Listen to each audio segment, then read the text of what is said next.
ॐ सहनावतु सहनौ भुनक्तु सह वीर्यं तेजस्विनावधीतमस्तु मा विद्विषावहै। ॐ शान्ति शान्ति शान्तिः।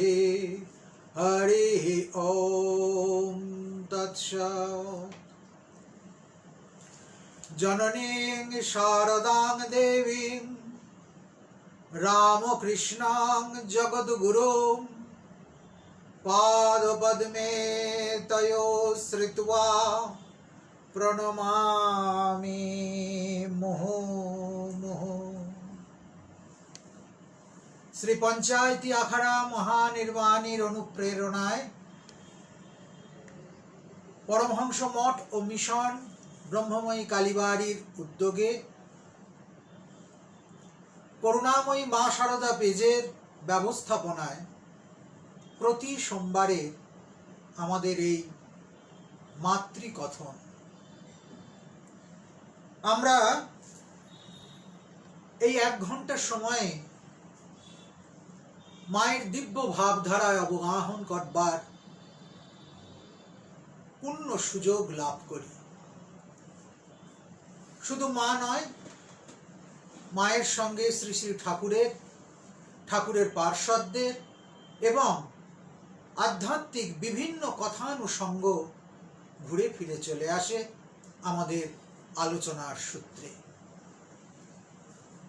সেই রকমই আজকের আলোচ্য বিষয় শ্রী শ্রী ঠাকুর এবং শ্রী শ্রী মায়ের জীবনে শ্রীকৃষ্ণের প্রভাব।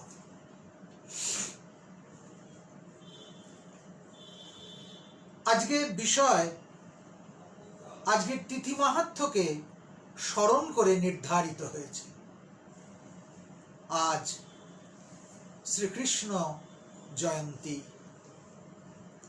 বছরে যে কয়েকটি জয়ন্তী তিথি আছে, যেমন রাম নবমী, জন্মাষ্টমী, এইরকম তিথিগুলোর মধ্যে অন্যতম প্রধান তিথি শ্রীকৃষ্ণ জয়ন্তী, আজকের জন্মাষ্টমী তিথি, ভগবানের আবির্ভাব। ভারী সুন্দর করে শ্রীমদ্ ভাগবতে বলেছেন,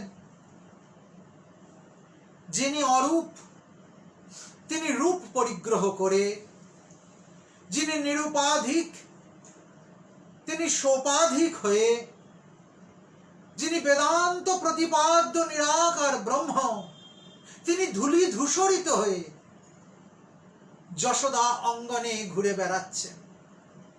রসের এমন মূর্তি জগতে দুর্লভ। ঠাকুর বলতেন, নিত্য যার লীলাও তার। আর লীলা স্মরণের উপযোগিতা কোথায়?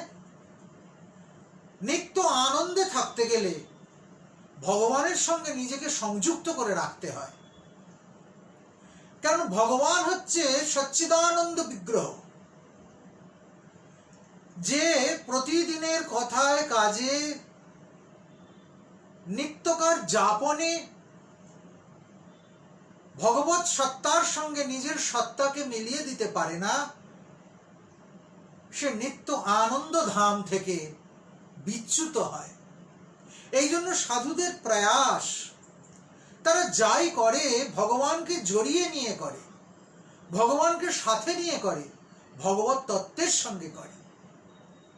আজ আমরা বোঝবার চেষ্টা করব ঠাকুর যে ভাবধারা প্রচার করে গেলেন, সেই ভাবধারা, সেই সনাতনী ভাব, সেখানে কৃষ্ণের কি ভূমিকা ছিল। মা যে কথা বারবার বলেছেন, মা যে দিব্য জীবনের ইঙ্গিত ইশারা দিয়েছেন, যে দিব্য জীবনের দিকে তার সন্তানদের চালিত করেছেন, সেখানে শ্রীকৃষ্ণের ভূমিকা কতটুকু। করুণাময়ী মা সারদা পেজে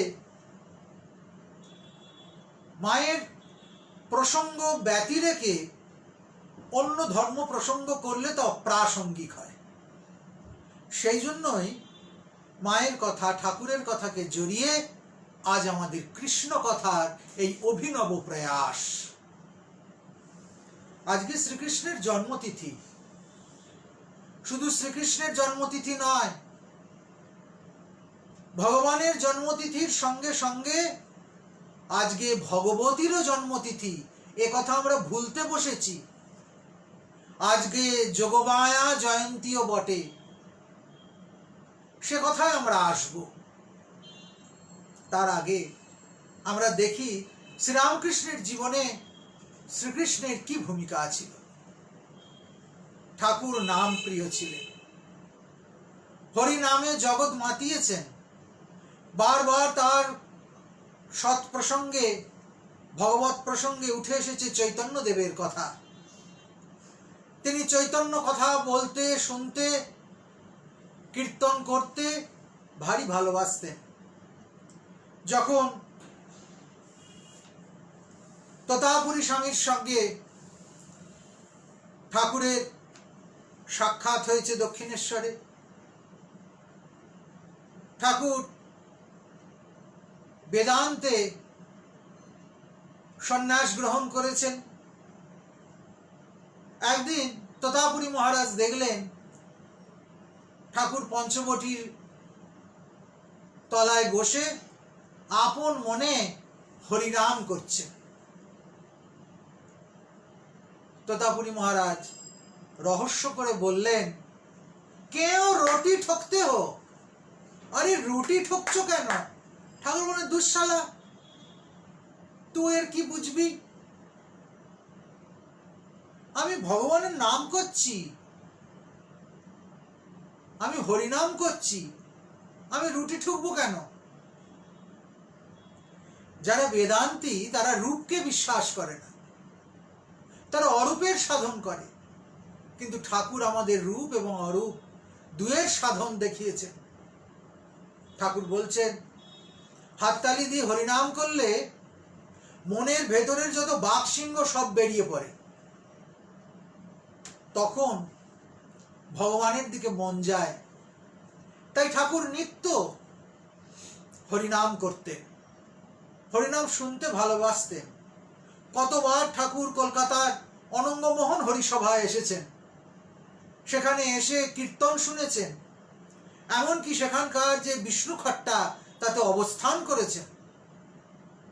সকলে দেখেছে সাক্ষাৎ শঙ্খচক্র গদা পদ্মধারী নারায়ণ আবার নেমে এসেছেন এই ভূতলে, তিনি অবস্থান করছেন সেই বিষ্ণু খট্টায়।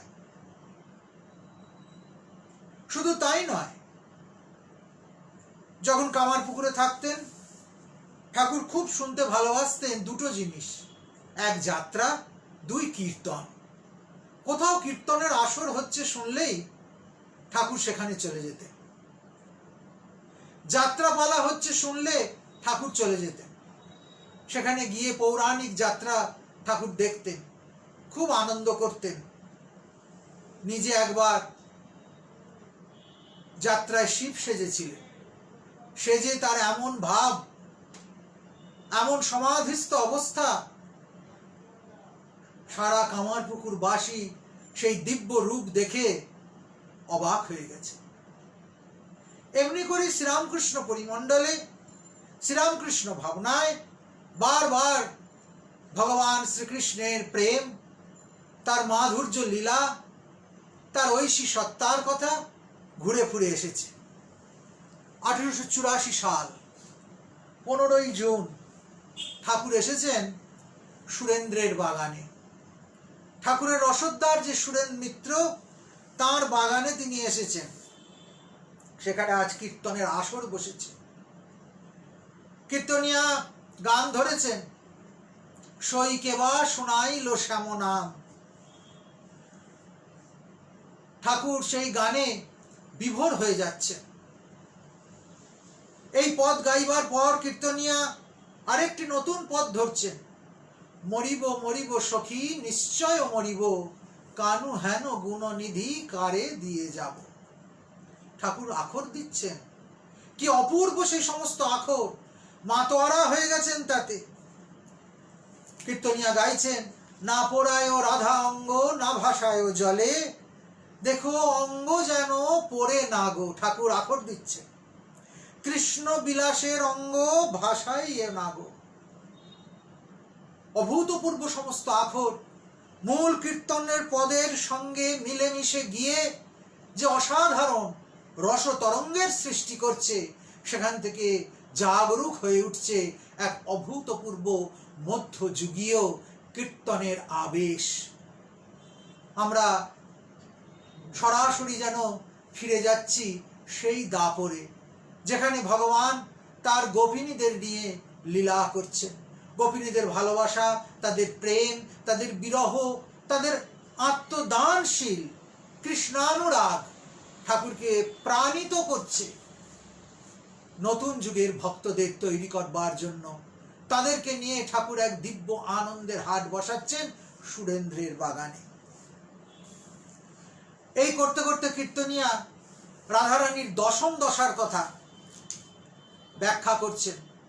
রাধারানীর দশম দশায় শাস্ত্র বলছে দশম দশা হচ্ছে মৃত্যু, মৃত্যু বা মূর্ছা। কৃষ্ণ বিরহে রাধারানী মূর্ছিত হয়ে পড়েছেন। যখন কীর্তনিয়া সেই পদ গাইছেন, ঠাকুরও মূর্ছিত হয়ে পড়ছেন সুরেন্দ্রের বাগান বাড়িতে। শেষে বিভিন্ন পদ অতিক্রম করে রাধা কৃষ্ণের মিলন হচ্ছে। ধ্বনি দাঁড়ালো রে অঙ্গে অঙ্গ হেলাইয়া, ধ্বনি দাঁড়াইল রে শ্যামের বামে ধ্বনি দাঁড়াইল রে। ঠাকুর দেখছেন নিত্য বৈকুণ্ঠে রাধা কৃষ্ণের মিলন, নিত্য বৃন্দাবনে রাইকানু এক ঠাম মেঘ বিজুরি জড়াজড়ি করে যেন অবস্থান করছে।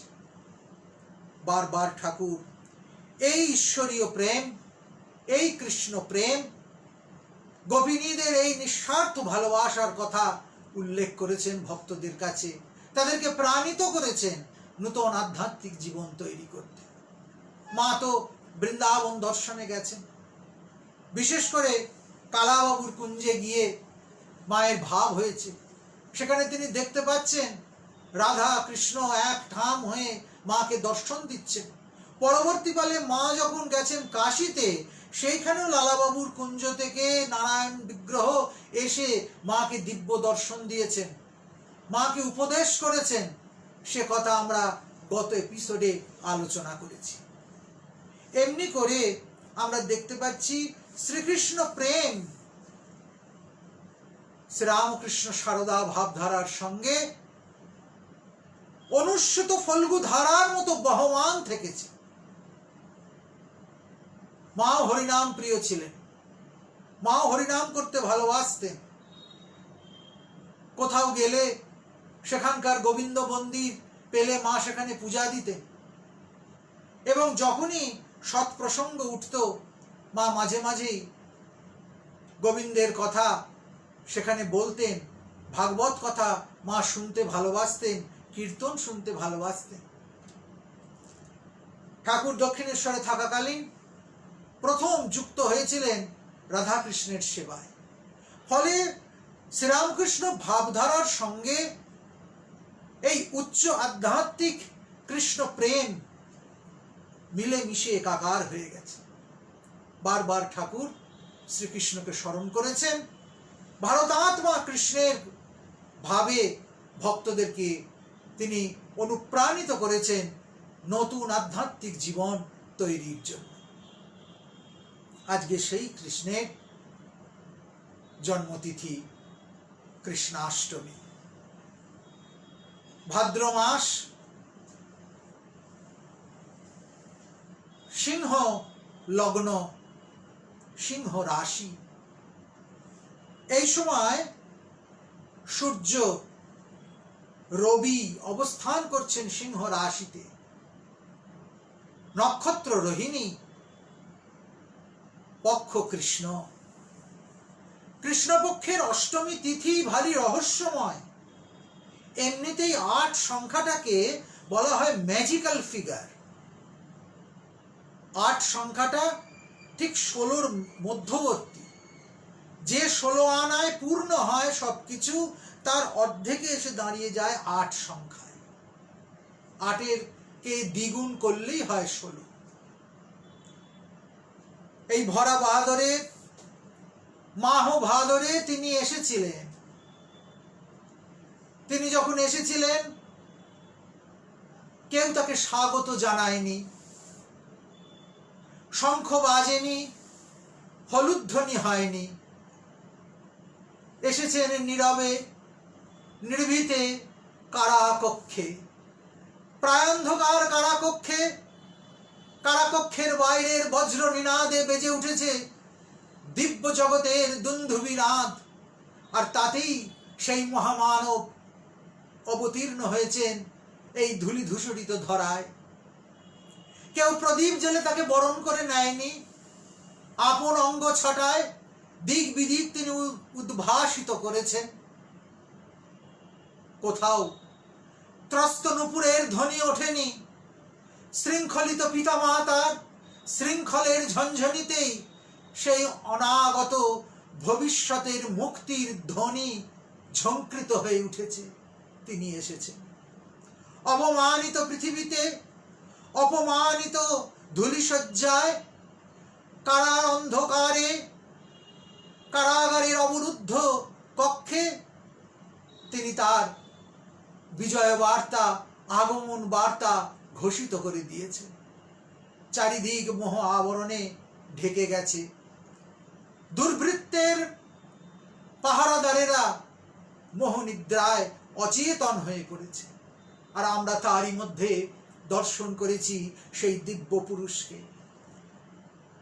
বরহাপীরম নটবর বপু কর্ণয় কর্ণিকারম বিভ্রদো আশঃ কনক কপীশম বৈজয়ন্তীং চ মালাম রন্ধ্রান বেণো রধর সুধয়াম পূরয়ন গোপবৃন্दै বৃন্দ্যারণ্যং সপদ রমণম প্রাবিশদ গীত কীর্তি। কি অপূর্ব ভগবানের এই রূপের বর্ণনা। বরহাপীরম নটবর বপু, যিনি এলেন তিনি অতি সুন্দর ময়ূর পুচ্ছে তার শিরভূষণ করেছেন। এক এক দেবতার এক একটি চিহ্ন, কারোর ত্রিশূল, কারোর কমণ্ডল, কারোর তীর ধনুক, কিন্তু আমাদের যে প্রিয়তম, আমাদের যে অন্তরতম, আমাদের যিনি প্রাণনাথ, তিনি তার চিহ্ন করলেন কাকে? বরহাপীরম, ময়ূরে পুচ্ছ তার চিহ্ন হয়ে রইল, চিরপ্রেমের প্রতীক তার চিহ্ন হয়ে গেল। তাই বলছেন বরহাপীরম নটবর বপু। আর দেহখানি ঠিক সুন্দর নটশ্রেষ্ঠের মতো।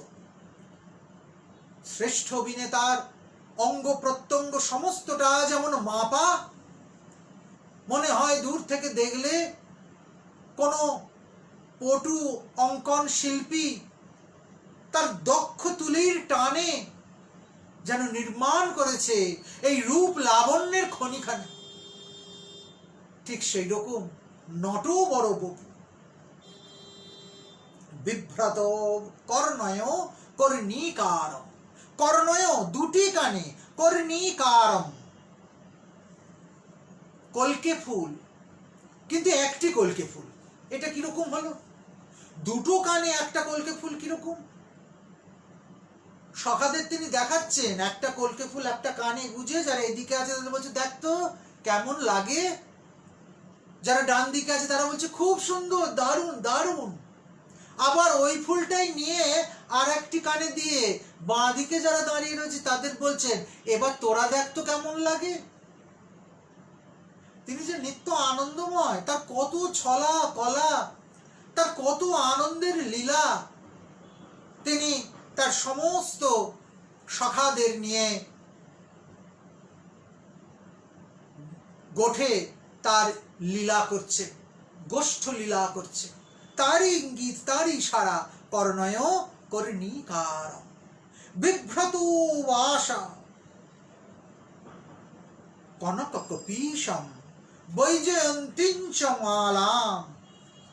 আর কি, যিনি বিভ্রত বাসম কনক কপীশম, পরনে পরে রয়েছেন সোনার বর্ণের কাপড়, হলুদ কাপড়, পীত বসন বনমালী। আমরা বারবার সেই পীত বসনের মধ্যে তাকে খুঁজেছি। তাই বলছে বিভ্রত বাসন কনক কপীশম বৈজয়ন্তীঞ্চ মালাম। বৈজয়ন্তী মালা কাকে বলে? বনফুল দিয়ে তৈরি মালা, তাকেই বলে বৈজয়ন্তী মালা। হরেক বনফুল, সখারা বন থেকে সমস্ত ফুল সংগ্রহ করেছে, সেই ফুল সংগ্রহ করে তারা মালা গেঁথেছে।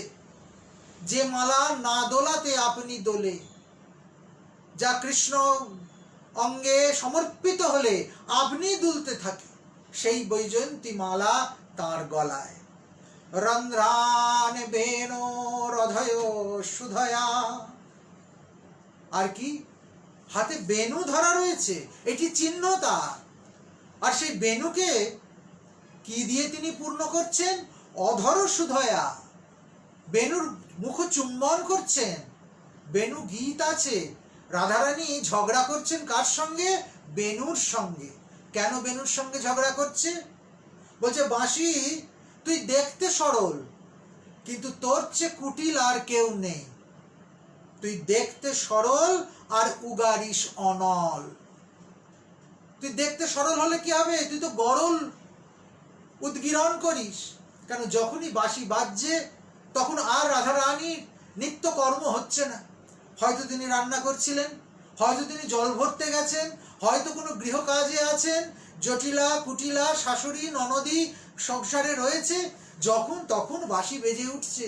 বাঁশি বেজে উঠলে আর তো সংসারের কাজ হয় না। কেনা বাঁশি বাই বড়াই যমুনা নই কুলে, কেনা বাঁশি বাই বড়াই এ গোঠ গোকুলে, আকুল পরাণ মোর ব্যাকুল মন, বাঁশির শব্দে বড়াই হাউলাইল রান্ধন। কেনা বাঁশি বাই বড়াই সেনা কোন জনা, দাসী হইয়া তার পায়ে নিশিব আপনা। রাধারানীর কাতর উক্তি, বড়াই বড়াই আমার তো সংসার আছে, আমার ঘর আছে, আমার স্বামী আছে, আমার ননদ আছে, আমার শাশুড়ি আছে, আমার লোকলজ্জা আছে। কেন কেন তাহলে সে এমনি করে যখন তখন বাঁশি বাজাবে? তুমি যাও, যাকে গিয়ে বলো যে এমন করে বাঁশি বাজালে আমার ঘর দোর সব একাকার হয়ে যায়। আমি ঘরের বাধা ফেলে বাইরে বেরিয়ে পড়ি, আমি তো ঘরে থাকতে পারি না। দাসী হয়া তার পায়ে নিশিব আপনা। কি অভূতপূর্ব উচ্চারণ!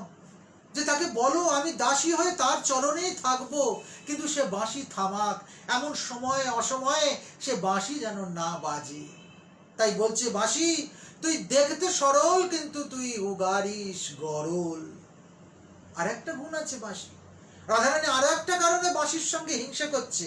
কি সেই কারণ?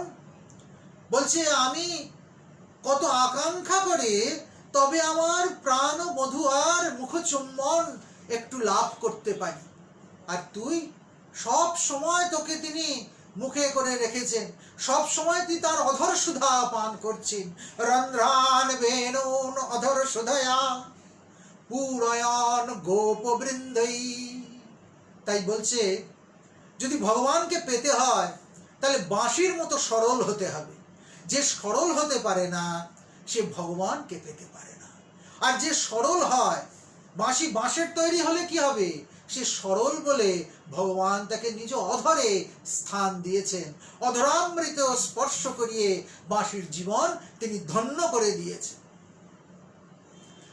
পুরয়ন গোপবৃন্দৈ,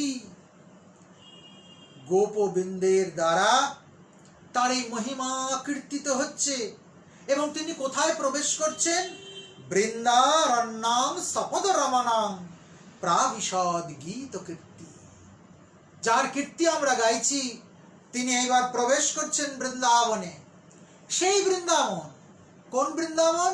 কি অভূতপূর্ব একটি বিশেষণ ব্যবহার করলেন, সপদ রমণম, যে বৃন্দাবনে তিনি ঘুরে বেড়ান, এবং বৃন্দাবন রমণীয় হয়েছে কিসে? বৃক্ষে, লতায়, পুষ্পে, ময়ূরে, গোপনারীতে? না না, তাতে নয়। এমন বন তো অনেক জায়গাতেই পাওয়া যায়, তার জন্য শুধু বৃন্দাবনে যেতে হবে কেন?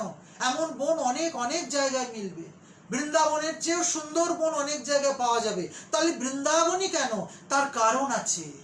একমাত্র বৃন্দাবনে ভগবানের ওই দেবদুর্লভ চরণ চিহ্নিত হয়ে রয়েছে বৃন্দাবনের রজে, বৃন্দাবনের মাটিতে। সপদ রমণম, তিনি নিজে পাদপদ্ম দিয়ে যে বৃন্দাবনের ভূমিকে রমণীয় করে দিয়েছেন। বৃন্দাবনের আর অন্য অলঙ্কারের প্রয়োজন নেই, ভগবানের পাদপদ্ম নিজের বুকে এঁকে নিয়ে বৃন্দাবন রমণীয় হয়ে গেছে।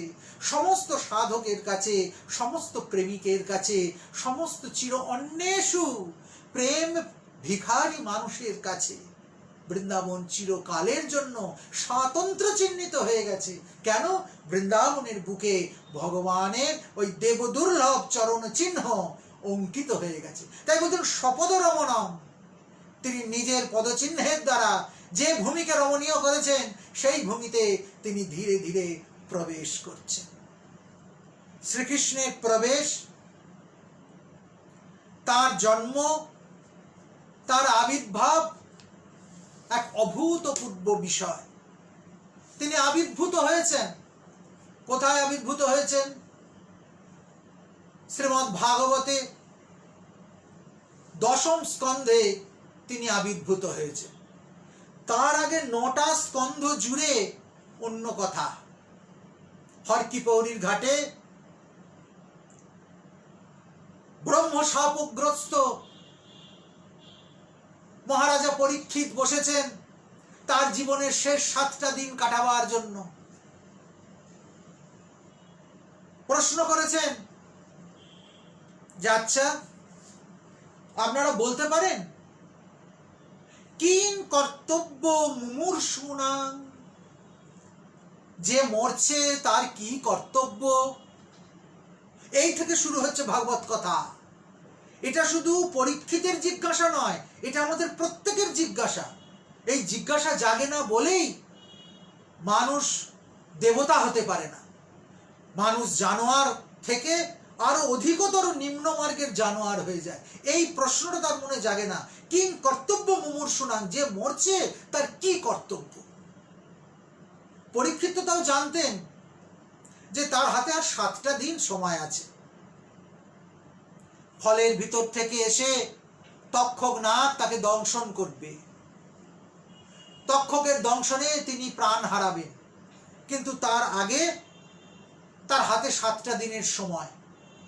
তার যে 7 দিনের মাথায় মৃত্যু হবে এটা তিনি জেনে গেছেন। জেনে গিয়ে পরীক্ষিত কি করেছেন?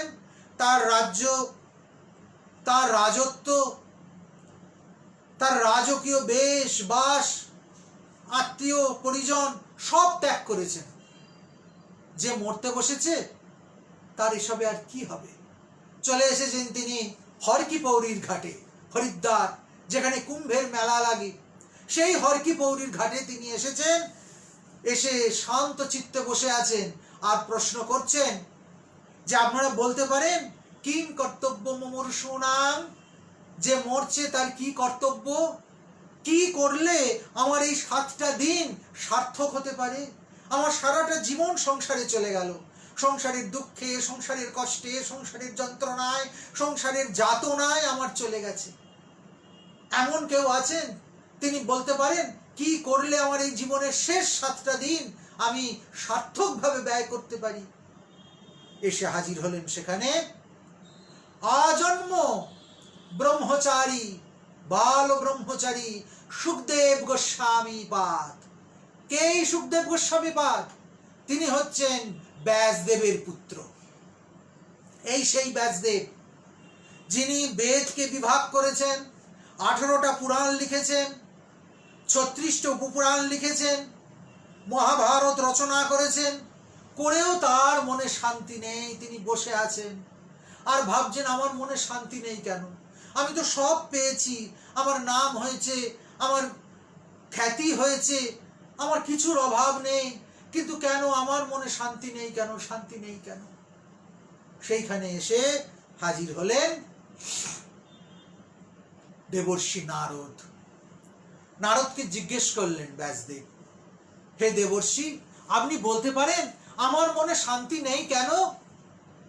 দেবর্ষি বললেন, দেখুন, আপনি জ্ঞানী, আপনি পণ্ডিত, কিন্তু তথাপি আপনি নির্মল ভগবত মহিমা কোথাও কীর্তন করেননি। বললেন, সে কি কথা? আমি 18টা পুরাণ, 36টি উপপুরাণ, মহাভারত এসব লিখেছি, এটা তো ভগবানেরই কথা। বলে, হ্যাঁ, ভগবানের কথা, কিন্তু ভগবানের নির্মল যশ আপনি কীর্তন করেননি, শুধু ভগবানের কথা তো আপনি বলেননি। আপনি আর 5টা ঘটনার সঙ্গে জড়িয়ে ভগবানের নাম গুণগান করেছেন। সেই জন্য আপনার জীবনে ভগবত কৃপা হয়েছে, কিন্তু আর 5টা দুঃখ, কষ্ট, যন্ত্রণার সঙ্গে মিলিয়ে মিশিয়ে কষ্ট, তার সঙ্গে আনন্দ এসেছে। আপনি ভগবানের নির্মল যশগাথা কীর্তন করুন, আপনার শান্তি হবে। বলে তিনি কি করলেন? 4টি শ্লোক দিয়ে দিলেন। একে বলা হয় চতুশ্লোকী ভাগবত। দিয়ে নারদ বললেন, বিপুলী কুরু। হে ব্যাসদেব, হে মহর্ষি, আপনি এটাকে বাড়ান, এইটাকে বিস্তৃত করে লিখুন, বিপুলী কুরু। ব্যাসদেব তাই করলেন। ওই 4টি শ্লোককে বিস্তৃত করে চতুশ্লোকী ভাগবত থেকে নির্মাণ করলেন শ্রীমদ্ ভাগবত, শ্রীকৃষ্ণ জন্ম বৃত্তান্ত, ভগবত মহিমা, ভক্ত গুণ কথা, ভগবানের লীলা কথা। তা তো করলেন, রোজ করতেন, যতখানি করে লিখতেন, শোনাতেন কাকে? সেই জঙ্গলের মধ্যে, বনের মধ্যে কাকেই বা পাবেন? সঙ্গে ছিল তার স্ত্রী বিথিকা, শোনাতেন ওই বিথিকাকে। বিথিকা বসে বসে স্বামীর লেখা অবাক হয়ে শুনত। ভগবত গুণকথা শুনতে শুনতে বিথিকাও বিভোর হয়ে যেত। আর তখন বিথিকার গর্ভের মধ্যে রয়েছেন কে? সুখদেব গোস্বামী পাদ। সুখদেব ওই মাতৃ গর্ভের মধ্যে থেকে ভাগবত কথা শুনছেন। এই জন্য একটি প্রচলিত সংস্কার আছে, আমাদের ঘরের মা বোনেরা যখন গর্ভবতী হয় তখন ভগবত কথা শোনানো হয় তাকে। আগেকার দিনে যেই গর্ভের লক্ষণ প্রকাশ পেত, 1 মাস 2 মাস থেকেই নিয়ম করে প্রতিদিন বিকেলবেলা কি সন্ধ্যেবেলা বামুন ঠাকুরেরা আসতেন, আচার্যরা আসতেন, কতক ঠাকুরেরা আসতেন। কোনোদিন কৃষ্ণ কথা, কোনোদিন রাম কথা, কোনোদিন হরি কথা, কোনোদিন কীর্তন, কোনোদিন দেবদেবীদের মহিমা, এসব শোনাতেন। আর এসব শুনতে শুনতে গর্ভিণীর মন কেন্দ্রীভূত হতো। আমাদের বিশ্বাস, এই সৎ কথার প্রভাব জঠরস্থায়ী সন্তানের কর্ণে গিয়ে প্রবেশ করত, তার সুসংস্কার জাগ্রত হতো, মানুষের পেটে দেবতার আবির্ভাব হতো। আর আজকে মানুষ যে এত দেব দ্বিজে হিংসা, এত অবিশ্বাস, এত প্রতারণা, এত নীতিহীনতা, এর কারণ কি? এখন অন্তঃসত্ত্বা রমণীরা হাফ প্যান্টুল পরে মদ্যপান করছে, ধূম্রপান করছে, মাছ মাংস ডিম খাচ্ছে, অনিয়ন্ত্রিত জীবন যাপন করছে, আর পেটের ভেতরে দেবতার বদলে অসুরের জন্ম দিচ্ছে। যারা তার উদরের ভেতরে রয়েছে তারা অসুর সংস্কার নিয়ে, অসুর বৃত্তি নিয়ে বড় হয়ে উঠছে। ফলে তারা যখন জন্মাচ্ছে অসুরের মতোই আচরণ করছে। আমরাই অসুর নির্মাণ করছি, আমরা দেবতার বদলে অসুর নির্মাণের খেলায় মেতে উঠেছি, আমরা সৎ জীবন যাপন করছি না। তা যাই হোক, বিথিকার গর্ভের ভেতরে থেকে সুখদেব গোস্বামী পাদ তো ভাগবত শুনছেন। ভাগবত শুনতে শুনতে তিনি বুঝেছেন এই রাজ্য, এই পৃথিবী হচ্ছে মায়ার রাজ্য, তা পৃথিবীতে গেলেই আমায় মায়ায় ধরবে। আর সুখদেব গোস্বামী পাদ ভূমিষ্ঠ হচ্ছেন না। এদিকে ক্রমশ গর্ভভার বাড়ছে। 10 মাস 10 দিন মা গর্ভে সন্তানকে রাখতেই তার প্রাণ বেরিয়ে যায়, তাকে কত কষ্ট করতে হয়। আর সুখদেব গোস্বামী পাদ 16 বছর বয়স পর্যন্ত মায়ের গর্ভের মধ্যে রয়েছে। বিথিকা সেই গর্ভ ভরে এদিক ওদিক করতে পারছে না, ছেলেকে বারবার বলছে, বাছা তুমি ভূমিষ্ঠ হও, আমি আর এই গর্ভভার বইতে পারছি না। ছেলে বলছে, না, ভূমিষ্ঠ হলেই আমাকে মায়ায় ধরবে। তখন ব্যাসদেব বাধ্য হয়ে তাকে বললেন যে আমি মায়াধীশকে নিয়ে আসব। বললেন, বেশ, মায়াধীশকে কথা দিতে হবে যে তিনি যেন এসে আমাকে বলেন যে আমি মায়াগ্রস্ত হব না।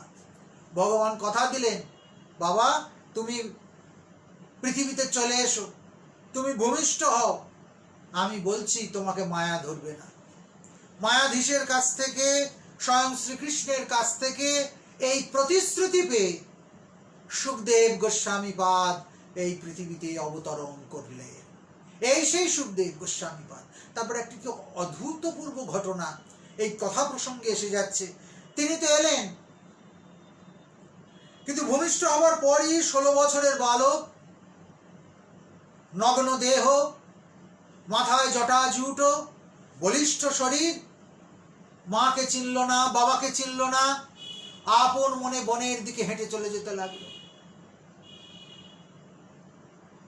পিছন পিছন দৌড়চ্ছেন বুড়ো ব্যাসদেব, বাবা ফিরে আয়, ফিরে আয়, একবার আমাদের কাছে আয়, আমাদের কাছে কিছুদিন থাক। সুখদেব গোস্বামী পাদের ও সমস্ত কোনো ভ্রুক্ষেপ নেই। সে মাকেও চেনে না, বাবাকেও চেনে না, কেননা সে ভগবানের কাছ থেকে একদম প্রতিশ্রুতি নিয়ে এসেছে, মায়া তাকে বদ্ধ করতে পারবে না। একটি সরোবরের ধার দিয়ে সুখদেব গোস্বামী পাদ যাচ্ছে। সেই সরোবরে তখন দিব্যাঙ্গনারা, অর্থাৎ স্বর্গের সুন্দরীরা সব স্নান করতে নেমেছে। পদ্মের সরোবর, টলটল করছে জল, মাঝে মাঝে পদ্ম ফুটে রয়েছে, আর দিব্যাঙ্গনারা তাদের বেশ ভাস বস্ত্র এই সমস্ত উন্মোচন করে নগ্ন দেহে তারা সরোবরে জলকেলি করছে, পরস্পরের সঙ্গে জল নিয়ে খেলা করছে, অবগাহন করছে, এ ওর হাত ধরে ওর পা ধরে টানাটানি করছে, কত গল্প হাসি মজা করছে। সুখদেব গোস্বামী পাদ তার পাশ দিয়ে অবিকৃত চিত্তে হেঁটে চলে যাচ্ছে। এই দিব্যাঙ্গনাদের মধ্যে কোনো রকম কোনো প্রতিক্রিয়া নেই, হেলদোল নেই, তারা যেমন আনন্দ করছিলেন তেমনই করে যাচ্ছে। পেছন থেকে এটা লক্ষ্য করেছেন ব্যাসদেব। যেই তিনি এসেছেন ওই সরোবরের কাছে, অমনি দিব্যাঙ্গনারা সব জলের মধ্যে ডুবে পড়েছে, শুধু মুখটুকু ভেসে আছে, যাতে তাদের শরীর উন্মুক্ত দেহবল্লরী ওই ব্যাসদেবের চক্ষু গোচর না হয়। এই পরিবর্তন দেখে ব্যাসদেব দারুণভাবে আহত হলেন, মানসিকভাবে মেন্টালি ইনসাল্টেড। মানুষকে মুখে দুটো গালাগাল দিয়ে ইনসাল্ট করা আর আচরণের মধ্যে দিয়ে ইনসাল্ট করার মধ্যে অনেক তফাৎ আছে।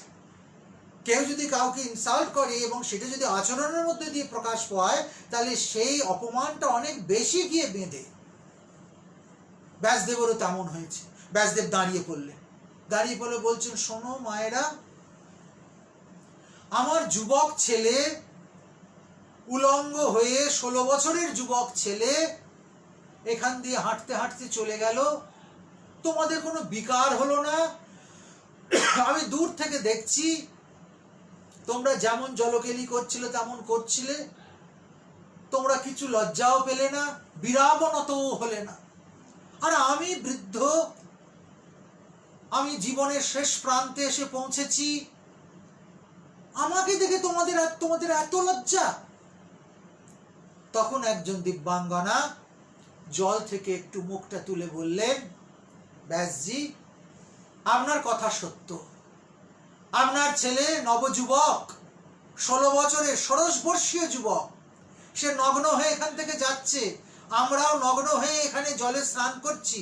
কিন্তু আপনি কি এটা জানেন, আপনার ছেলের মধ্যে কোনো লিঙ্গালিঙ্গ ভেদ নেই, তিনি নিত্যমুক্ত পুরুষ।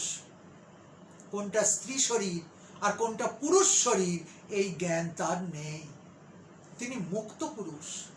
তাই তাকে দেখে আর লজ্জা কি? তাকে দেখে আমাদের কোনো লজ্জা নেই, আর তারও আমাদের প্রতি কোনো আগ্রহ নেই। কিন্তু আপনি বৃদ্ধ হলে কি হবে?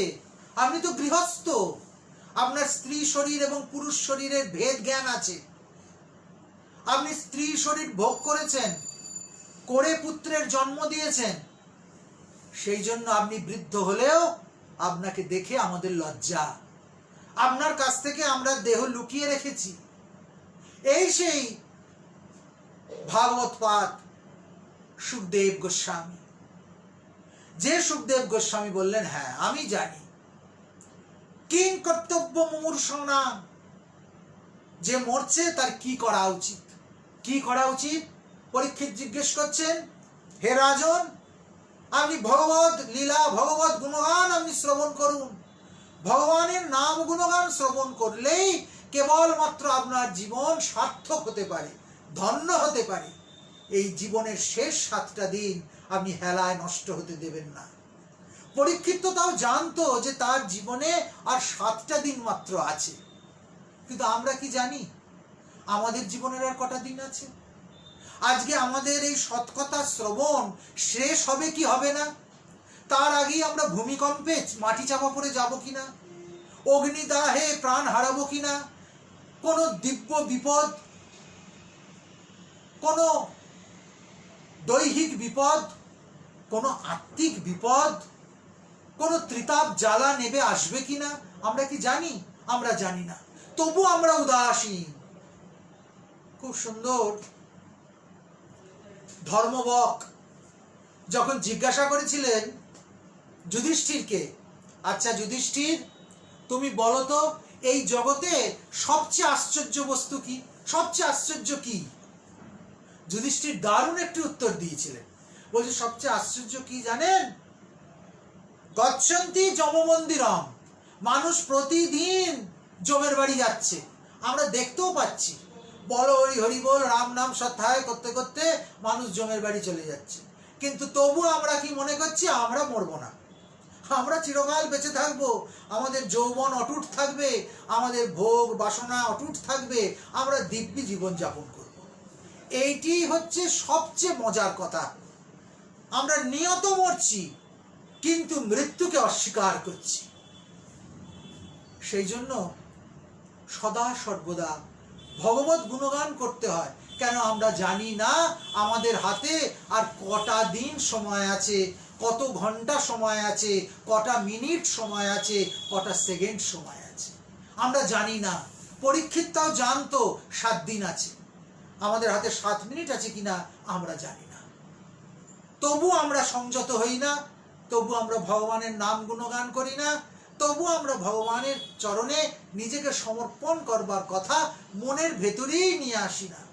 এমনই আমরা আশ্চর্য একটা প্রাণী। তা সেই পরীক্ষিতকে সুখদেব গোস্বামী পাদ শুনিয়েছেন কৃষ্ণ কথা। কিন্তু শ্রীমদ্ ভাগবতে কৃষ্ণ কথা কোথায়? 10ম অধ্যায়, হাতে মাত্র 7 দিন সময়, 4 দিন চলে গেছে। উৎকণ্ঠিত হয়ে উঠছেন পরীক্ষিত, আপনি বলুন, আপনি বলুন, ভগবানের কথা আপনি বলুন। কিন্তু তার আগে কি করছেন? তার আগে বারবার ভক্ত কথা শোনাচ্ছেন। কেন ভক্ত কথা শোনাচ্ছেন? এদিক ওদিক নানান কাহিনী শোনাচ্ছেন। বলছেন সরাসরি ভগবানের কথা বললে মানুষের মন সেটা নিতে পারবে না। ভগবানের কথা শোনার জন্য যোগ্যতা অর্জন করতে হয়। কিরকম? যেমন ভালো গাইয়ে হবার জন্য আগে তেরে গলা ছেড়ে রেওয়াজ করতে হয়। সেই রেওয়াজ সবসময় সুরে হয় না, বেসুরেও হয়, কিন্তু তবুও রোজ সকালবেলা উঠে একবার তারস্বরে রেওয়াজে বসতে হয়।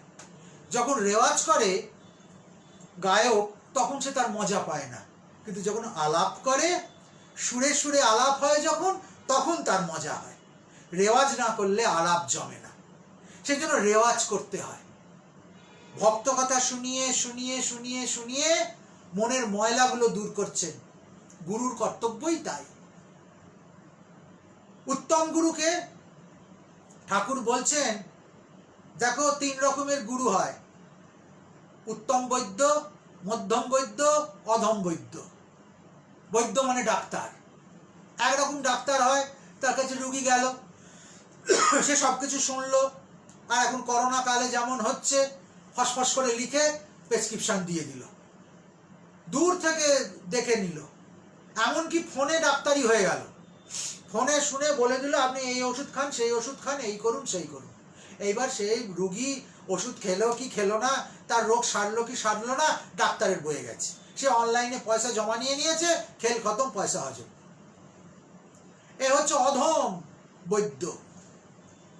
এমন আছে গুরু, যারা এলো, একটু দীক্ষা মন্ত্র দিয়ে দিল, বছর গেলে শিষ্যকে একদিন ডেকে পাঠালো, কি শিষ্যই একদিন এলো, একটু গামছা, একটু ধুতি, একটু সিদে গুরুর বাড়িতে দিল, গুরুকে একটা ঠক করে পেন্নাম করলো, চলে গেল। এ হচ্ছে অধম গুরু। গুরুও শিষ্যের খোঁজ নিল না, শিষ্যও গুরুর খোঁজ নিল না।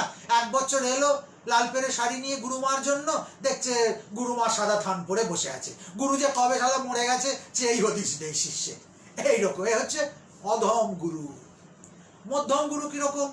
মধ্যম গুরু মাঝে মাঝে খোঁজ খবর নেয়, শিষ্যের ভালো মন্দ একটু জিজ্ঞেস করে, তাকে বলে, মাঝে মাঝে বলে তুই একটু হরিকথা বলবি, একটু কথামৃত পড়বি, মাঝে মাঝে একটু আশ্রমে টাশ্রমে আসবি, একটু ভগবানের নাম করবি।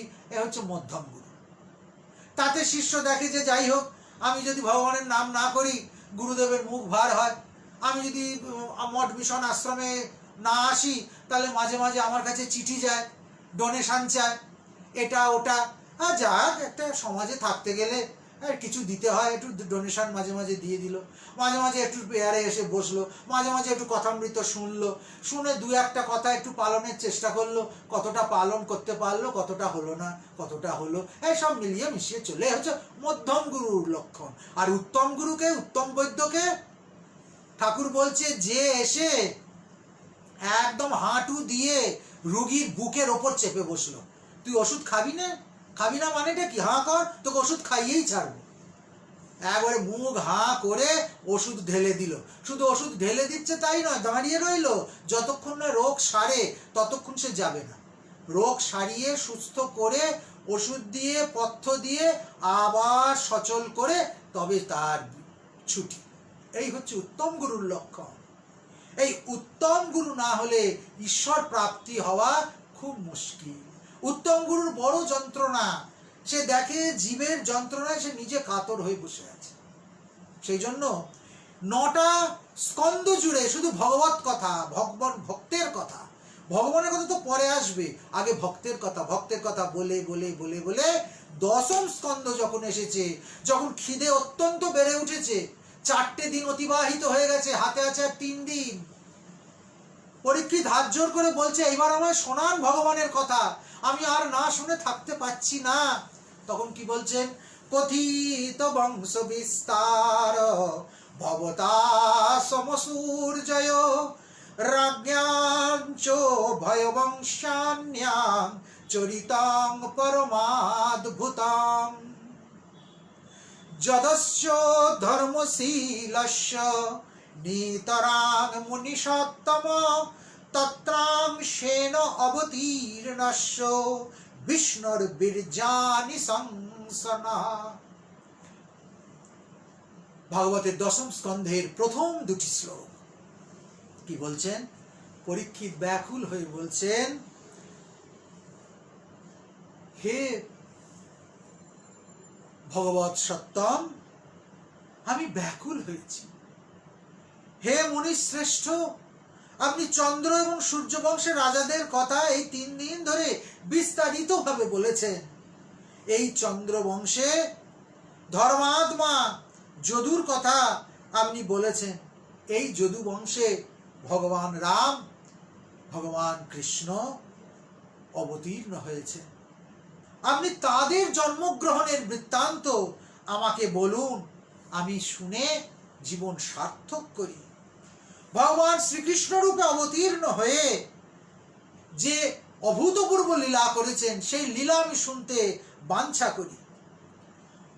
যদস্য ধর্মশীলস্য নিতরাং মুনিষত্তম তত্রাং সেন অবতীর্ণস্য বিষ্ণুর বীর্যানি সংসনঃ। শাস্ত্রে বলা আছে ব্রহ্ম নির্গুণ, নিরাকার, সর্বব্যাপী, কিন্তু জগৎ কল্যাণের জন্য তিনি জন্ম পরিগ্রহ করেন। যিনি নিরাকার, যিনি ত্রিগুণাতীত, তিনি শুধু জগতের কল্যাণের জন্য, ভক্তের কল্যাণের জন্য ভগবান অবতীর্ণ হন। তিনি অবতীর্ণ হয়ে কি করেছেন, আমাকে সেই কাহিনী, সেটা আমাকে বর্ণনা করুন। তাহলে মোদ্দা কথাটা কি দাঁড়ালো? ভক্তের কল্যাণের জন্য ভগবানের আবির্ভাব, ভগবানের যে লীলা, তা ভক্ত কল্যাণের জন্য। সেই কথা বলতে গিয়ে সুখদেব সমাহিত চিত্তে শুরু করলেন কৃষ্ণ জন্ম কথার পটভূমি। বলতে গিয়েই প্রথমেই বলছেন, ভূমির দৃপ্ত নৃপব্যাজ দৈত্যানীক শতায়ুতৈ আক্রান্তা ভুরি ভারেণ ব্রহ্মাণং শরণং যজৌ। সুখদেব একটি কাহিনী বললেন, বলছে ভূমির দৃপ্ত নৃপব্যাজ, যখন নৃপ আর নৃপ নেই, নৃপ মানে নৃগণকে পালন করেন যিনি, নৃ মানে মানুষ, প মানে পালন, মানুষকে যারা পালন করছেন, নরকে যারা পালন করছেন তারা নরপতি, তারা নৃপ, অর্থাৎ রাজা। রাজার ধর্ম তাহলে কি? রাজার ধর্ম হচ্ছে, এর অর্থ করলে দাঁড়ায় রঞ্জয়তি ইতি রাজা, যিনি প্রজানুরঞ্জন করেন, প্রজার মঙ্গলের কথা, প্রজার হিতের কথা যিনি সদা সর্বদা চিন্তা করেন, তিনি রাজা। কিন্তু নৃপ আজ নৃপ নেই, নৃপ ব্যাজ হয়ে গেছে। আজকে রাজা প্রজাদের অত্যাচার করছে। এমন একটা সময় এলো যখন রাজা প্রজাকে অত্যাচার করছে, রাজা প্রজার শোককে শোষণ করছে, রাজার ধনভাণ্ডার প্রজার রক্তে, প্রজার শস্যে, প্রজার সম্পদে পরিপূর্ণ হয়ে উঠছে। যেখানে প্রজার কোনো আশ্রয় নেই, তার স্নেহের কোনো ডাক নেই, তার আশ্রিত হবার কোনো উপায় নেই। শুধু তাই নয়, চারিদিকে খরা, অজন্মা, কোথাও বন্যা, কুলক্ষণ চতুর্দিকে, মানুষ দিশাহারা, সে কি খাবে, কোথায় যাবে, প্রতি মুহূর্তে অন্যায়, কার কাছে সে অন্যায়ের প্রতিবিধান চাইবে। সমস্ত পৃথিবীটা গুলিয়ে গেছে, অত্যাচারে অনাচারে ভরে গেছে। এমন যখন পরিস্থিতি এবং দৈত্যদের হাতে চলে গেছে পৃথিবীর শাসনের ভার, সেই সময় মা ধরিত্রী একটি গাভী রূপ ধারণ করে অসুরদের অত্যাচার আর সহ্য করতে না পেরে কোথায় এলেন? ব্রহ্মাণং শরণং যজৌ। প্রজাপতি ব্রহ্মার কাছে এসে হাজির হলেন। হে পিতামহ ব্রহ্মা, আপনি রক্ষা করুন, আমরা আক্রান্তা, প্রতি মুহূর্তে আপনি প্রাণের সংশয়। আজ বোধহয় এই গাছ থেকে টাঙিয়ে দেবে, কাল বোধহয় ওই পুড়িয়ে মেরে দেবে, পরশু বোধহয় সেই এপর ওপর হয়ে যাবে বুক নির্মম বেয়ানটের আঘাতে। আমরা কোথায় আছি? এ কি সাম্রাজ্য, এ কি অত্যাচার শুরু হয়েছে? এইরকম যখন পৃথিবীর অবস্থা, সেই সময় ব্রহ্মার কাছে গিয়ে হাজির হলেন। ব্রহ্মাজি ধ্যানমগ্ন অবস্থায় দেখলেন যে স্বয়ং বিষ্ণু এই অত্যাচারে অতিষ্ঠ হয়ে উঠেছে। তিনি ভক্ত কল্যাণের জন্য অচিরেই এই পৃথিবীতে অবতার হবে, অবতরণ করবেন। এই সময় দাপর যুগে মথুরায় রাজা ছিলেন উগ্রসেন। কিন্তু উগ্রসেনকে তার গরিমাময় যে রাজত্ব, সে রাজত্ব চালিয়ে নিয়ে যেতে দিচ্ছে না কে?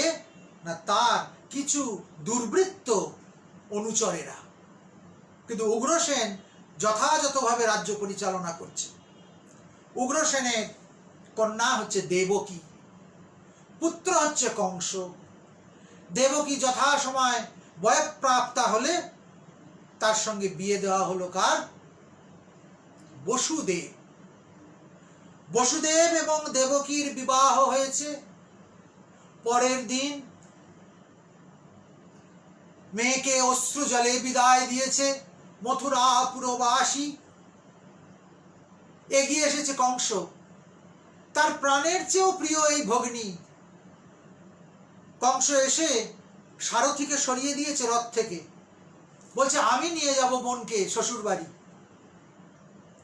আমি নিজে রথ চালাবো।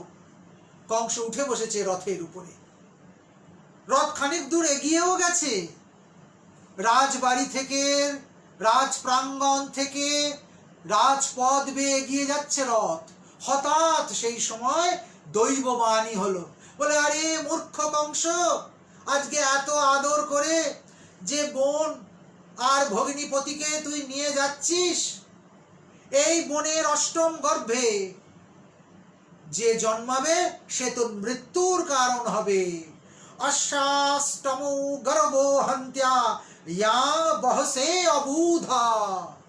আরে মূর্খ, তুই যাকে আজকে এত আদর করে নিয়ে যাচ্ছিস তার অষ্টম গর্ভের সন্তান তোকে হত্যা করবে, তুই তার হাতে হত হবি। দৈববাণী শোনার সঙ্গে সঙ্গে কংসের মন পরিবর্তন হয়ে গেল। কংস রথ রুখে দিলেন। শুধু রুখে দিলেন তাই নয়, সঙ্গে সঙ্গে তিনি তরবারি বার করলেন এবং সিদ্ধান্ত নিয়ে বললেন, আরে অষ্টম গর্ভ অবধি যাবে তবে তো আমাকে মারবে। সেই গর্ভোৎপাদনের জায়গাটাই যদি আমি শেষ করে দিই চিরকালের মতো, আমি যদি এখনই আমার ভগ্নীকে হত্যা করি তাহলে ভগ্নীর গর্ভই হবে না, তা তার অষ্টম গর্ভ তো দূরের কথা। কংসের উদ্ধত তরবারির সামনে বসুদেব বিহ্বল হয়ে পড়লেন। বসুদেব হাত ধরে বলছেন, শ্লাঘনীয় গুণ সুরৈ ভবান ভোজ যশস্কর সকথং ভগিনী হন্যাত স্ত্রিয়ম উদ্ধার পর্বণি। আরে আরে কি করছো? শালাকে বলছে, ভাই কি করছো? কি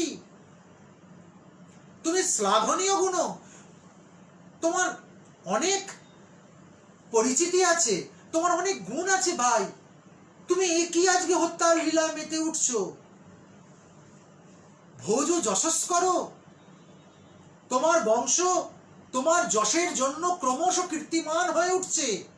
সকতম ভগিনী হন্যাম, সেই তুমি কি করে তোমার নিজের বোনকে মেরে ফেলবো বলছো?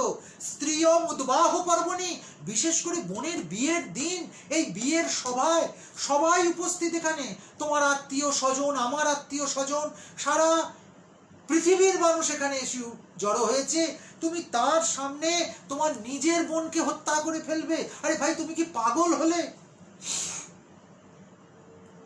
এই শ্লোকে দুটি অর্থ আছে, এটা তো বাইরের কথা। বসুদেব বুঝেছেন এই কংস হচ্ছে তার বংশের সবচেয়ে কুলাঙ্গার পুরুষ।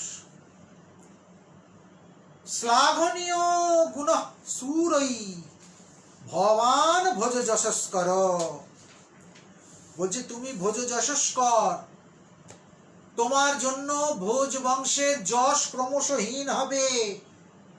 আর তোমার এই যে এত শ্লাঘা, অহংকার, এই অহংকার তোমার পতনের মূল হবে, এটা ভিতরের অর্থ। আর তুমি কি করছো? তুমি ভগিনীকে হত্যা করছো, স্ত্রী হত্যা করছো, এবং করছো কোথায়? উদ্বাহ পর্বণি, বিয়ের সভায়, সবার সামনে সারা পৃথিবী তোমার এই খুনের সাক্ষী হয়ে থাকবে।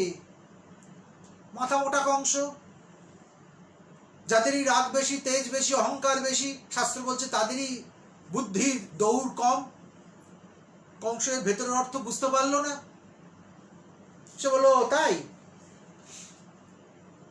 বিয়ের সভায় বোনকে মেরে দিলে ও আমার বদনাম হবে? বেশ ঠিক আছে, মারবো না, কিন্তু তুমি বলো এর থেকে আমার মুক্তির উপায় কি?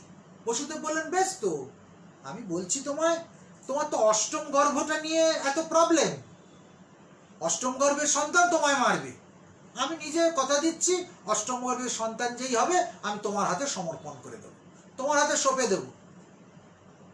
বেশ আমার মাথা ঠান্ডা হয়ে গেল। মাথা মোটাদের এটা একটা স্বভাব, হঠাৎ করে গরম হয়ে যাবে, হঠাৎ করে ঠান্ডা হয়ে যাবে। বললো ঠিক আছে যাও, তাহলে যাও, তোমরা যাও, তোমরা বাড়ি চলে যাও। বসুদেব দেবকীকে নিয়ে নিজ রাজ্যে ফিরে এলেন। এদিকে তারা তো ফিরে আসছেন, বাড়িতে চলে এসেছেন। দেবর্ষি নারদ এসে হাজির হলো। দেবর্ষি নারদ এসে বলছে, আচ্ছা ভাই কংস, তুমি তো খুব ছেড়ে দিলে, তুমি তো ছেড়ে দিলে তোমার ভগ্নিপতিকে আর ভগ্নিকে। কেন না অষ্টম গর্ভের সন্তান যেই হবে সেই তোমার হাতে দিয়ে যাবে, আর তুমি তাকে অমনি পট করে মেরে দেবে, আর তুমি নিশ্চিন্ত হয়ে বসে রইলে। আচ্ছা দিয়ে যে যাবেই, এর গ্যারেন্টি কি আছে? কংস বলছে, কংসের এই গুণটা ছিল, কংস বলছে হ্যাঁ, বসুদেব সত্যবাদী। বসুদেব যখন কথা দিয়েছে দিয়ে যাবে, তখন দিয়ে যাবেই। নারদ মাথা চুলকে দেখলেন, আমার চালটা খাটলো না তো। এইবার পাপের ঘরা না যদি ভর্তি হয়, ভগবান তো কিছুতেই আসবে না। তা কংসের পাপের ঘরে ভর্তি হতে হবে তো। তা কি করা যায়, কি করা যায়? নারদ মাথা চুলকে বললেন, আচ্ছা ঠিক আছে, তা নয় বুঝলাম, অষ্টম গর্ভের সন্তানটা দিয়ে যাবে তোমাকে, তো অষ্টম তুমি ধরছো কোন দিক থেকে? মানে সোজা দিক থেকে না উল্টো দিক থেকে? কংস বলে, সে আবার কি কথা? বলে কেন? 1 2 3 4 5 6 করে যেমন 8 হতে পারে, তেমন 8 7 6 5 4 3 2 1, এই একটাও তো 8 হতে পারে। ওই পেছন দিক থেকে তুমি যদি গুনতে শুরু করো, অর্থাৎ অলুনম কোণে যদি গণো একরকম হবে, আর প্রতিলোম ক্রমে যদি গণো তাহলে তো অন্যরকম হবে। তাহলে অষ্টম গর্ভ কোনটা হচ্ছে তুমি কি করে জানলে? ব্যাস, মাথা গুলিয়ে গেল কংসের। ঠিক ঠিক ঠিক বলেছ, প্রথম গর্ভটা অষ্টম গর্ভ না অষ্টম গর্ভটাই সত্যিকারের অষ্টম গর্ভ, তা আমি তো বুঝতে পারবো না। তাহলে কি করা? শিগগির ওদেরকে এনে এখন কারারুদ্ধ করো, তোমার হেফাজতে রাখো, কখনো শত্রুকে ছেড়ে দেয়। কংস সঙ্গে সঙ্গে গিয়ে লোক লস্কর পাঠিয়ে বোন ভগ্নিপথকে ধরে নিয়ে চলে এলেন। দেবকী এসে বলল, দাদা এই যে আমরা কথা দিয়েছি তোমায় অষ্টম গর্ভ তোমায় দিয়ে দেবো, তাও তুমি ধরে নিয়ে এলে কেন? নতুন জামাইকে এইভাবে তুমি হেনস্থা করছো। বলে আমি অষ্টম গর্ভটা হিসাব করবো কোন দিক দিয়ে, সামনের দিক দিয়ে না পেছন দিক দিয়ে? আমাকে তো বলে দেয়নি দৈববাণীতে অষ্টম গর্ভ কোন দিক দিয়ে বিচার করতে হবে। তাহলে আমি আমার কোনো কিছু করবার নেই, আত্মরক্ষার জন্য সব কিছু করা যায় বলে অন্ধ কারাগারে, যেখানে সূর্যালোক পর্যন্ত প্রবেশ করে না, সেখানে নিক্ষেপ করা হলো তাদেরকে, হাত পা বেঁধে দেওয়া হলো। সেখানে দেবকী এবং বসুদেব সেই অন্ধকার কারা কক্ষে দিব্য জ্যোতির জন্য অপেক্ষা করতে লাগলেন। হে ভগবান তুমি এসো, তুমি না আসলে এখান থেকে আমরা আর উদ্ধার পাবো না। এক এক করে সন্তানের জন্ম হতে লাগলো। আর কথা মতো যেই সন্তান কেঁদে ওঠে, কংসের ক্রূর প্রহরীরা এসে একটা একটা করে সন্তান নিয়ে যায়।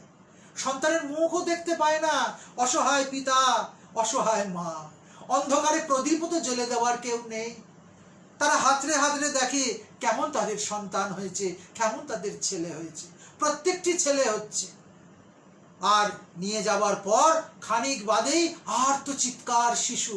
তারা বুঝতে পারে এই কারাগারের বাইরে পাষাণ ক্ষেত্রে আছড়ে কংস মেরে ফেলছে তাদেরকে। এমন করতে করতে করতে করতে 6টা সন্তানের মৃত্যু হয়ে গেল। এবার এসেছে সপ্তম গর্ভ। সপ্তম গর্ভের যখন আগমন, তখন ভগবানের কাছে গিয়ে হাজির হলেন কে? হাজির হলেন মহেশ এবং ব্রহ্মা। সমস্ত দেবলোক নিয়ে চলে গেছে। হে প্রভু তোমার একই লীলা, তুমি আসবে বলেছ, তোমার আসবার জন্য আমরা অপেক্ষা করছি, কিন্তু এক এক করে তো সব মরে যাচ্ছে, কি করে তাহলে হবে? আর এই অবতারে কে আসবেন? এই অবতারে তোমার বরদা শেষ সংকর্ষণ বলরাম দাউজি আসছেন। দাউজিও চলে যাবে? অনন্তদেব যদি চলে যায় তাহলে এই অনন্ত পাপের কি করে প্রায়শ্চিত্ত হবে?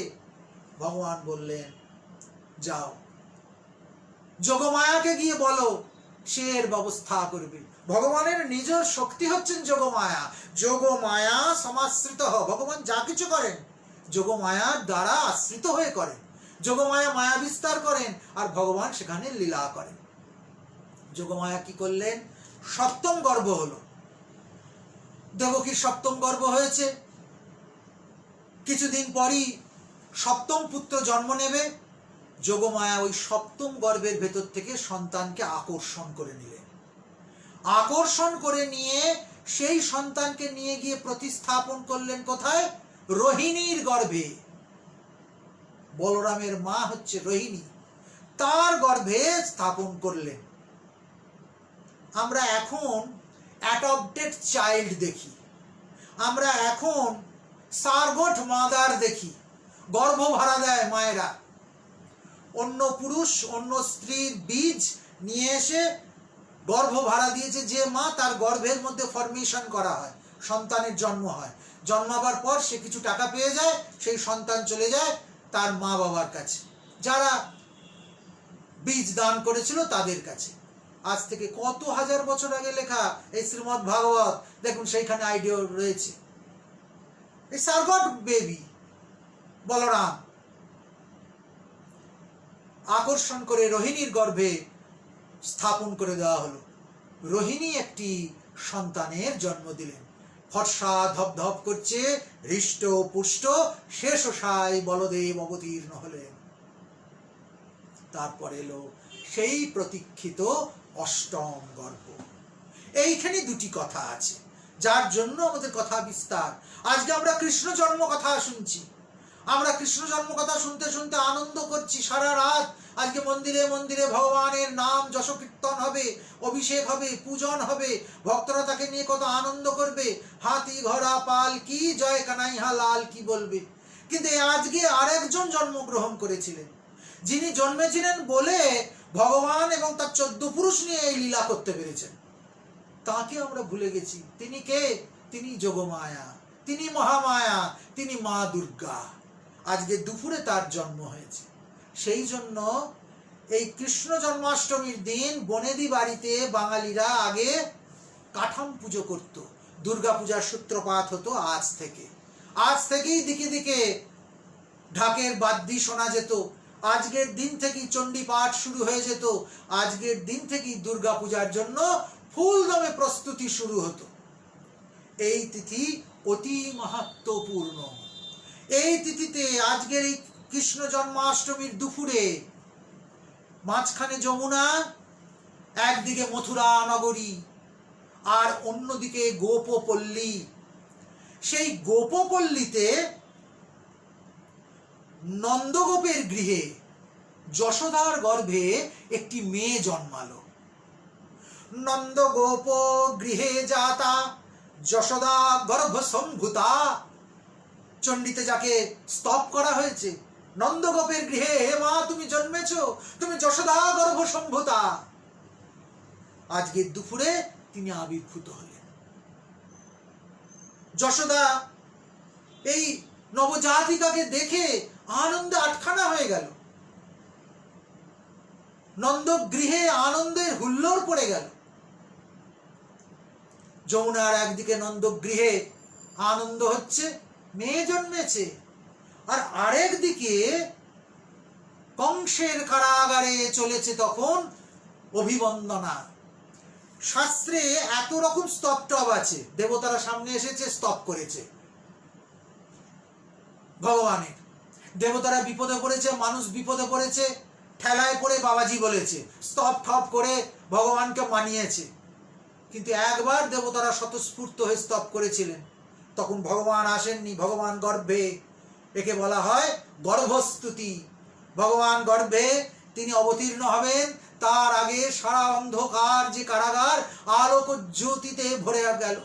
অবাক হয়ে দেখছেন দেবকী আর বসুদেব, যে দিব্য পুরুষেরা সব চারিদিকে ঘিরে রয়েছে, তারা হাত জোড় করে দেবকীর গর্ভের কাছে এসে নত হয়েছে।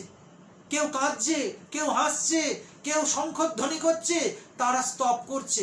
দেবকী ভেবেই পায় না এ কিসের স্তব, তোমরা কার স্তব করছো, তোমরা আমাকে কেন স্তব করছো? বলছে না, তোমাকে স্তব করছি না, তোমার গর্ভে তিনি এসেছেন, যিনি ভূভার হরণ করবেন, যিনি পৃথিবীকে রক্ষা করবেন, আমরা তার স্তব করছি।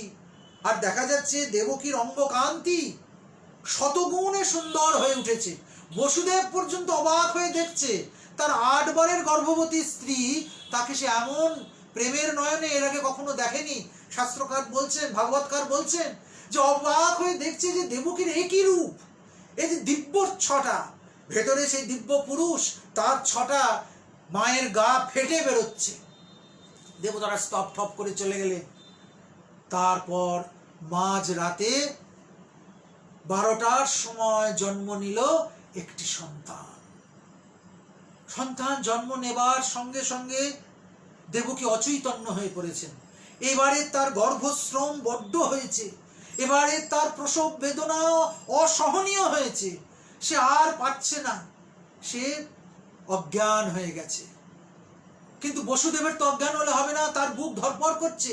কি হবে, কি করে সে রক্ষা করবে এই সন্তানকে? সে কি করে রক্ষা করবে? এই তো অষ্টম গর্ভ, এও কি মারা যাবে? একেও কি কংসের দূতেরা নিয়ে চলে যাবে? হঠাৎ দিব্যবাণী হলো, বসুদেব তুমি বসে থাকো না, তুমি স্বতন্ত্র হয়ে চলে যাবে গোপপল্লীতে। আমি কি করে স্বতন্ত্র হব? আমার হাত পা যে বাঁধা, আমি তো স্বতন্ত্র হতে পারবো না। আমি হাত নাড়াতে পারি না, পা নাড়াতে পারি না, শিকল দিয়ে সব বাঁধা। বলে এখনই তুমি স্বতন্ত্র হয়ে যাবে, তোমার শৃঙ্খল পড়ে যাবে ছিঁড়ে। কিন্তু বাইরে যে প্রহরী, বলে প্রহরীরা মোহনিদ্রায় সবাই শায়িত হয়ে যাবে। এই জন্য আজকের রাত্রিকে বলা হয় মোহরাত্রি। তন্ত্রে 12টা রাত্রির কথা আছে, দিব্যরাত্রি, বীর রাত্রি, দারুণা রাত্রি। ঠিক এমনি জন্মাষ্টমীর রাত্রি হচ্ছে মোহরাত্রি। এই রাত্রিতে যারা ভগবানের উপাসনা করে, এই রাত্রিতে দীক্ষা হয়, অভিষেক হয়, এই রাত্রিতে যারা সাধন ভজন করে, তারা সহজে মোহের পারে চলে যায়। গুরু কৃপায় এই শরীরটা এই রাত্রিরে পূর্ণাভিষিক্ত হয়েছিল আজ থেকে বহু বহু বছর পূর্বে, যখন তন্ত্রোক্ত সংস্কার, পূর্ণাভিষেক সংস্কার হয়েছিল। এই কৃষ্ণাষ্টমী, কৃষ্ণ জন্মাষ্টমীর রাত্রে, এই মোহরাত্রি নিমিত্তানুষ্ঠানের মধ্যে এই দেহকে শ্রী গুরু পাদ পদ্মের অমৃত সিঞ্চনে পূর্ণাভিষিক্ত সংস্কার করানো হয়েছিল। যাক, সেটা স্বতন্ত্র কথা। তা বসুদেব সত্যি সত্যি দেখলেন তার হাত পায়ে শৃঙ্খল মোচন হয়ে গেছে, দরজা আপনি খুলে গেছে, সেখানে আর কিছু নেই যে ওই সদ্যজাত সন্তানকে নিয়ে যেতে পারে। যে ছেঁড়া কাপড় পরেছিল তাতেই সেই ছোট্ট শিশুকে বুকে নিয়ে বসুদেব বেরিয়ে পড়েছে। তাকে যেতে হবে যমুনা পেরিয়ে গোপপল্লীতে, আভির পল্লীতে। সেইখানে নন্দগোপের ঘরে গিয়ে রেখে দিয়ে আসতে হবে এই সন্তানকে। বাইরে এসে দেখছেন প্রহরীরা সব ঘুমে অচেতন। যে প্রহরীরা কোনোদিন ঘুমোয় না, আজকে তারা ঘুমে অচেতন। বসুদেব বেরিয়ে গেলেন সেখান থেকে বুকে করে শিশুকে নিয়ে। হাঁটতে হাঁটতে চলে এলেন যমুনার তীরে। কিন্তু যমুনার ওই প্রচন্ড কলরল দেখে বসুদেব ভীত সন্ত্রস্ত হয়ে গেল। এই যমুনা, এই ভরা ভাদরের যমুনা তিনি পেরোবেন কি করে? না আছে নৌকা, না আছে কিছু, কি করে একে তিনি পেরিয়ে যাবেন? হঠাৎ দেখছেন, আরে যমুনার মাঝখান দিয়ে একটা শিয়াল চলে যাচ্ছে।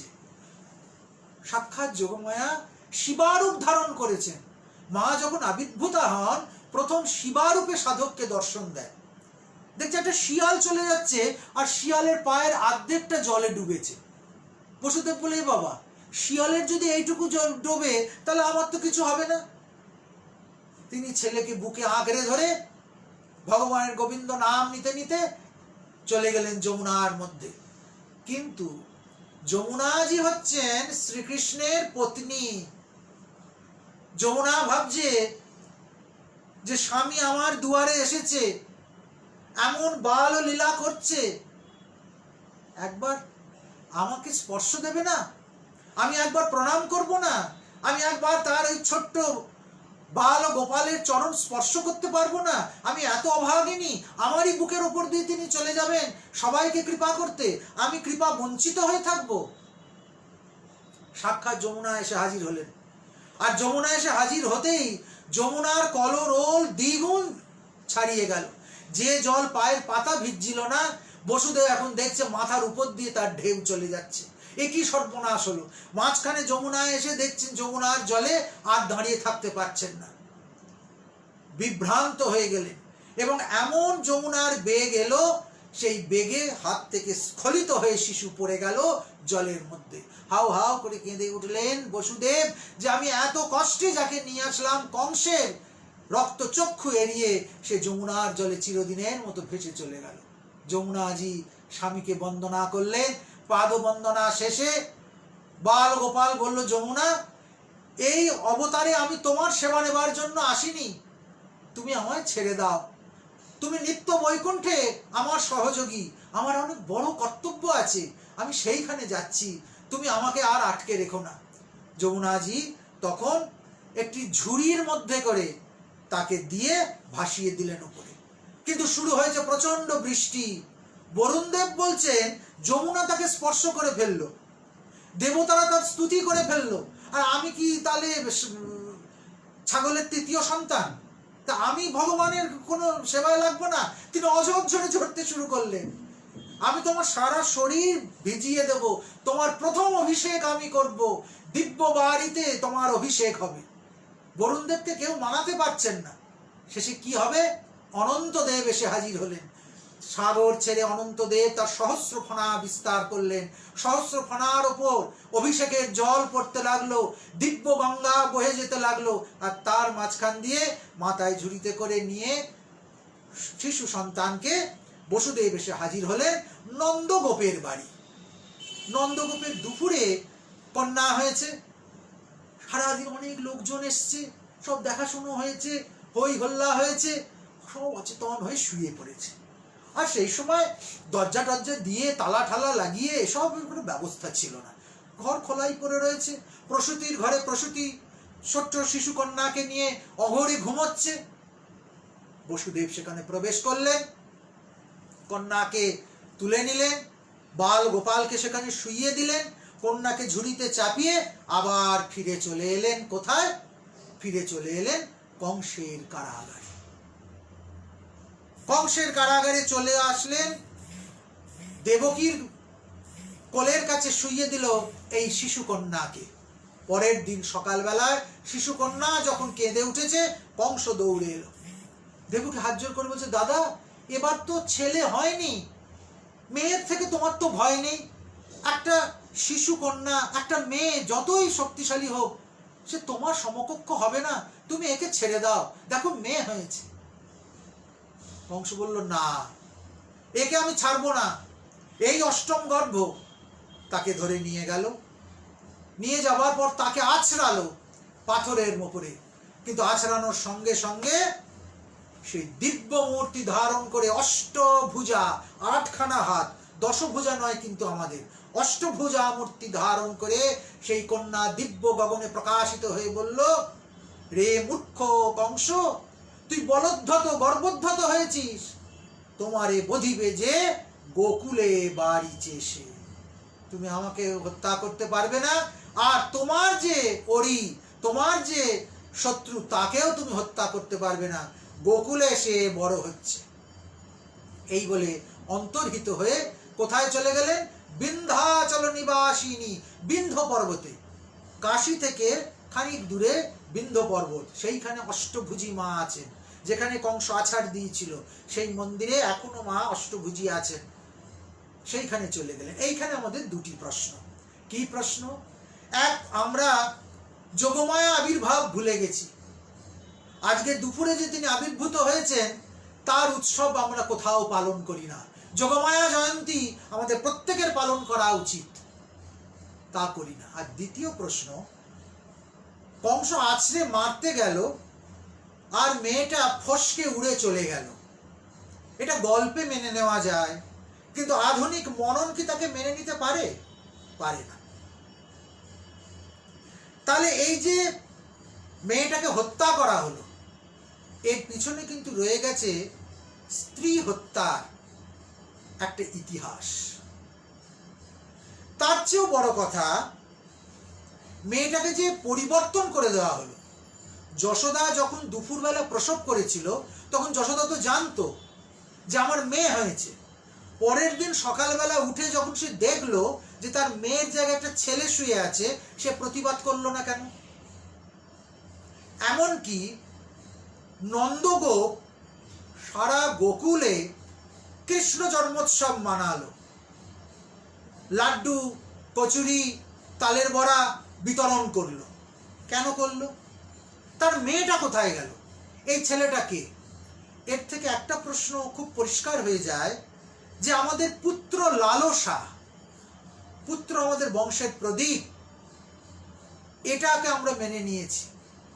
এবং নন্দ দেখেছে যে মেয়েটার পরিবর্তে যখন একটা ছেলে পাওয়া গেছে এবং সেও সর্বসুলাক্ষণাক্রান্ত, তখন আর বেশি ঘাটায়নি।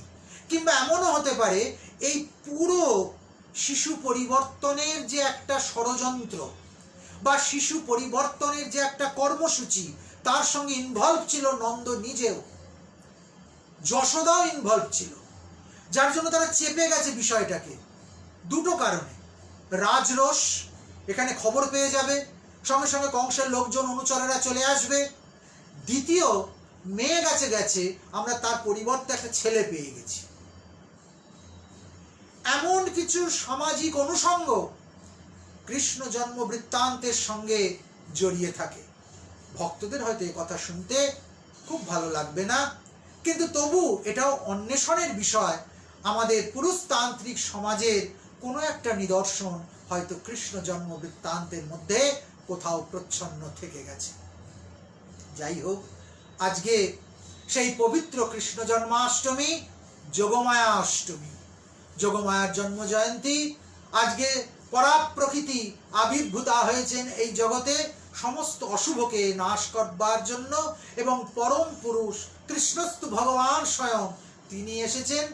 তার উৎসব, তার আনন্দ, একদিকে যোগমায়া, অন্যদিকে যোগেশ্বর শ্রীকৃষ্ণ, এই দুজনের পূর্ণ আবির্ভাব তিথিতে আমাদের হৃদয় কলুষ মুক্ত হোক, আমরা নিত্য আনন্দের মধ্যে যেন থাকতে পারি। জীবনের যেখানে যত কিছু জড়া যন্ত্রণা সমস্ত কিছু ভেসে যাক, আমরা পরম আনন্দে কৃষ্ণ কথায়, হরি কথায়, ভগবতী কথায় নিজেদেরকে যেন সমর্পিত করতে পারি। জয় কৃষ্ণ, জয় ভগবতী।